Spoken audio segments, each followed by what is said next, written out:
കാറ്റിൻ്റെ ദിശ അനുസരിച്ച് സഞ്ചരിക്കുന്ന പായ്ക്കപ്പൽ അവസാനത്തെ പായും പറന്നുപോയി.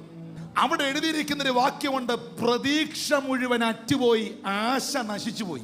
പ്രതീക്ഷ മുഴുവൻ അറ്റുപോയ സമയത്ത് ആശ നശിച്ചു പോയപ്പോൾ പൗലോസ് എഴുന്നേറ്റ് നിന്നുകൊണ്ട് പറഞ്ഞു, സഹോദരന്മാരായ പുരുഷന്മാരെ, നമ്മുടെ പ്രാണൻ അപകടത്തിലാണ്. നിങ്ങളുടെ ലഗേജുകൾ, ചരക്കുകൾ നിങ്ങൾ വെള്ളത്തിലേക്ക് എറിഞ്ഞു കളക.